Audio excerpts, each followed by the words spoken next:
وَلَقَدْ يَسَّرْنَا الْقُرْآنَ لِلذِّكْرِ فَهَلْ مِن مُدَّكِرٍ۔ جو شخص عقیدہ توحید سے دوری اختیار کر لیتا ہے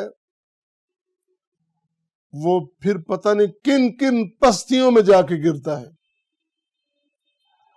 عقیدہ توحید جو ہے اللہ کی توحید کو، وحدانیت کو ماننا، اس کو معبود ماننا، الہ ماننا، مالک، رازق، خالق، یہ فطرت کے عین مطابق ہے۔ لیکن اگر کوئی شخص کسی بھی بنیاد پر عقیدہ توحید سے دوری اختیار کر لیتا ہے تو پھر اتنی پستیوں میں جا کے وہ گرتا ہے اس کو اندازہ نہیں ہوتا۔ جس طرح ان آیات میں اللہ نے بیان فرمایا ہے وَلَقَدْ جَاءَكُم مُوسَىٰ بِالْبَيِّنَاتِ ثُمَّ اتَّخَذْتُمُ الْعِجْلَ، اللہ نے اپنا پیغمبر بھیجا، اللہ نے اپنے پیغمبر کو معجزات دیے، اللہ تعالیٰ نے دلائل دیے، بینات دیے، اور عقل کی، شعور کی باتیں اللہ تعالیٰ نے سمجھائی انسان کو، اور دلائل کے ساتھ ثابت کیا کہ اللہ تعالیٰ کی ذات واحد ہے، اس کا کوئی شریک نہیں، وہی ہے جس کے سامنے پوری کائنات کو جھکنا اور جھکنا بھی چاہیے، لازم ہے ان پر۔ دلائل کے ساتھ سمجھا، سارے دلائل کو پسے پش ڈال کر جب تو عقیدہ توحید سے دور چلا گیا، اور تیرا حال کیا ہوا؟ ثم اتخذتم العجل، تم نے ایک بچڑے کو خدا بنا لیا، ایک بچڑے کو معبود بنا لیا۔ اللہ اکبر!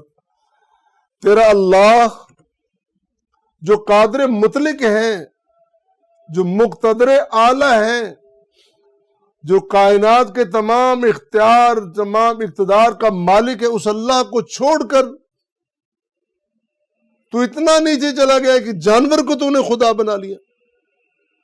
یہ ہے تیری پستی، یہ ہے تیری عقل کی رسوائی، اور یہ ہے تیری شتر بے مہاری، اور یہ ہے تیری حقیقت سے اور صراط مستقیم سے دوری، اور عقیدہ توحید کو چھوڑنے کا انجام یہ ہے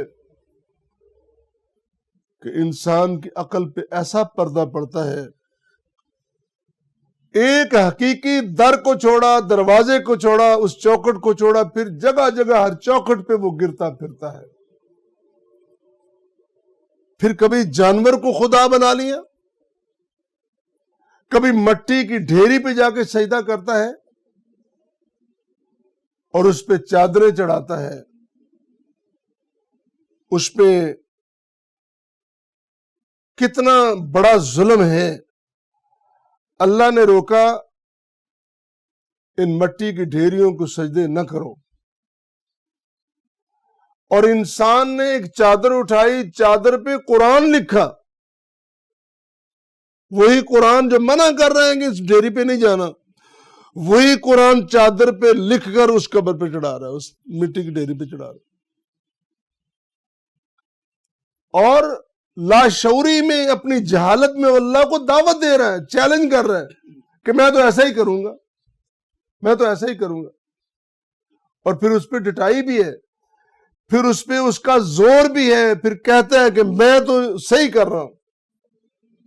اسے کہا جا رہا ہے آمنو بما انزل اللہ، اللہ کے بندے وہ بات مانو جو اللہ نے کہی ہے۔ کہتا نہیں، ہم تو وہ مانیں گے جو ہماری عقل میں آتی ہے، جو ہم نے اپنے بڑوں سے سنا ہے، ہم نے اپنے مولویوں سے سنا ہے، ہم نے اپنے دانشوروں سے سنا ہے، ہم نے اپنے عقل والوں سے سنا ہے۔ تو بھائی تمام تر عقل والوں کے لیے، تمام تر دانشوروں کے لیے، تمام تر کہنے والوں کے لیے کسوٹی اللہ نے دی ہے پرکھنے کے لیے، وہ اللہ کا قرآن ہے، پیارے پیغمبر کی حدیث ہے، اس کے مطابق کہہ رہا ہے تو ٹھیک ہے۔ تو تیری پستی کا یہ عالم ہے کہ کجا وہ ذات الہ، اس کا علو مرتبت اور کجا تیری پسند کہ تو جانوروں کے سامنے، کبھی گھوڑوں کے سامنے، کبھی بھینسوں کے سامنے، کبھی بکریوں کے سامنے، کبھی بچڑوں کے سامنے، کبھی اونٹ کے سامنے، اور کبھی سانپ کے سامنے. سانپ کو دیوتا مانتا ہے، سانپ کو دیوتا مانتا ہے کہ یہ تو میرا خدا ہے. آگ کو تو جلا دیتی ہے، تو میرا خدا ہے. سورج کو تو روشنی دیتا، تو میرا خدا ہے. اب عقل کے اندھے اگر سمجھ نہیں آتی تو قرآن اٹھا لے اور قرآن سے پوچھ. ابراہیم علیہ السلام نے اپنے گھر میں بت دیکھے اور ذہن نے ایک سوال کیا کہ وہ بت جو میں اپنے ہاتھوں سے بنا رہا ہوں،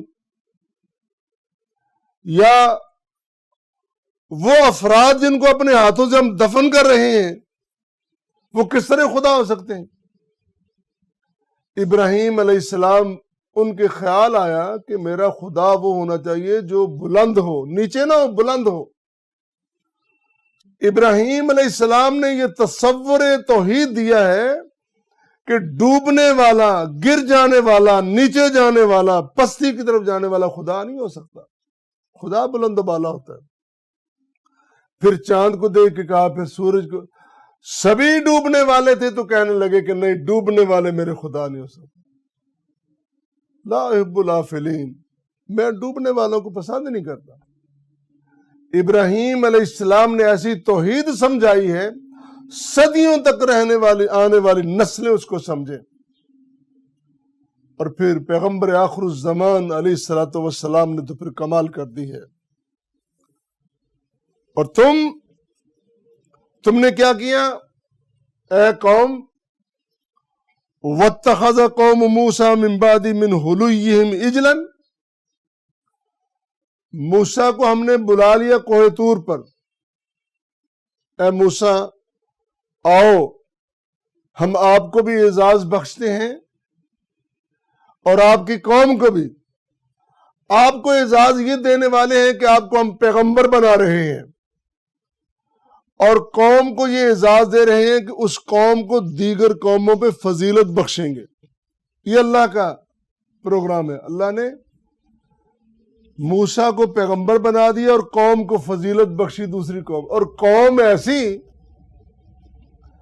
چاہیے تو یہ تھا کہ اتنا سجدے میں گرتی کہ سر نہ اٹھاتی کہ اللہ تو نے ہمیں اتنی فضیلت دی ہے تو شکریہ تو بنتا ہے نا. سر جھکایا نہیں. موسیٰ کے بعد قرآن کہہ رہا ہے کہ زیور اکٹھا کیا، سونا اکٹھا کیا، اور سونے کا جناب انہوں نے ایک بچڑا بنا دیا. اور بچڑا اجلن جسدن، بے جان جسد، جسم بنا لیا. لہو خوار، اس میں سے ایک آواز سی آتی ہے، ایک طرف سے اس کا لمبا سوراخ، ایک طرف سے آواز دیتے، دوسری طرف سے نکلتی آواز آتی ہے. اس کو انہوں نے خدا بنا لیا. اور قرآن کہہ رہا ہے الم یرو انہ لا یکلمہم، انہوں نے یہ بھی نہیں دیکھا کہ یہ تو ہمارے ساتھ بات نہیں کرتا ہے، یہ تو ہماری بات کا جواب نہیں دیتا ہے، پھر بھی انہوں نے الہ بنا لیا. وَلَا يَهْدِيهِمْ سَبِيلًا اتَّخَذُوا وَكَانُوا ظَالِمِينَ، نہ ان کی رہنمائی کرتا ہے، نہ ان سے بات کرتا ہے، اور ان کو اس بے جان بچڑے کو، جانور کے مجسمے کو انہوں نے خدا بنا لیا. اور پھر ان کی جہالت کی وجہ سے، ان کی کفر کی وجہ سے ہوا کیا؟ قرآن بتا رہا ہے، ساری صورتحال بتا رہا ہے. کس کے لیے؟ ہمارے لیے. یہ قرآن کریم نے واقعات بیان کیے ہیں موسیٰ کے، عیسیٰ کے، دیگر انبیاء کے. کس کے لیے بیان کیا؟ ہمارے لیے. اور ہم بھی کہہ رہے ہیں کہ نہیں، ہم نے نہیں سمجھنا، ہم نے قرآن کی بات بھی سن لینی ہے، سمجھنی نہیں. حدیث سن لینی ہے، سمجھنی نہیں. سمجھیں گے وہ جو ہماری عقل کہے گی، سمجھیں گے وہ جو ہمارا بڑا کہے گا، سمجھیں گے وہ جو ہمارے طبقے کا مولوی کہے گا، سربراہ کہے، میں اپنے مولوی کے علاوہ کوئی بات کوئی سننے کو تیار نہیں۔ اللہ، یہ کیسی سمجھ ہے، یہ کیسی فہم ہے۔ قرآن کہہ رہا ہے ان کے کفر کی وجہ سے وَأُشْرِبُوا فِي قُلُوبِهِمُ الْعِجْلَ بِكُفْرِهِمْ، ان کے کفر کی وجہ سے ان کے دلوں میں اس مجسمے کی، اس بچڑے کی محبت پلا دی گئی، ان کو پلا دی گئی، اشربو، پلا دی گئی۔ اللہ اکبر۔ اور پھر اللہ کہہ رہا ہے کہ ان کو کہہ دے ان کو، بے سما یامرکم بہ ایمانکم ان کنتم مومنین، اگر تمہارے پاس کوئی ایمان ہے نا، جو بھی تمہارا ایمان ہے، وہ ایمان تمہاری رہنمائی بڑی غلط کر رہا ہے۔ ایمان کی صحیح رہنمائی یہ ہے کہ اللہ کے احکام کو مانا جائے، اس کو تسلیم کیا جائے۔ ایک حدیث ہے، حضرت ابو درداء رضی اللہ تعالیٰ عنہ بیان کرتے ہیں کہ نبی کریم صلی اللہ علیہ وسلم نے فرمایا، حبک الشیء یومی و یسم، مسند احمد نے اس کو روایت بیان کیا ہے، حبک الشیء، کہ تیری محبت کسی چیز سے تجھے اندھا اور بہرا کر دیتی ہے، دیوانگی، بے جا محبت اور بے جا عقیدت انسان کو اندھا کر دیتی ہے، اس کو بہرا کر دیتی، وہ سنتا ہی نہیں کچھ، وہ کہتا ہے کہ جو میں کہہ رہا ہوں، جو میرے مزاج میں آ گئی ہے، جو میری سمجھ، وہی آخر ہے، وہی سب کچھ ہے۔ حبک الشیء یومی و یسم۔ اور اسی طرح سورہ اعراف میں اللہ نے فرمایا، وَلَمَّا سُقِطَ فِي أَيْدِهِمْ وَرَأَوْا أَنَّهُمْ قَدْ ضَلُّوا، جب ان کے خود ساختہ جو راستے تھے اور جو عقل و فہم تھی، جب جواب دے گئی، سب کچھ دھڑام سے نیچے گر پڑا،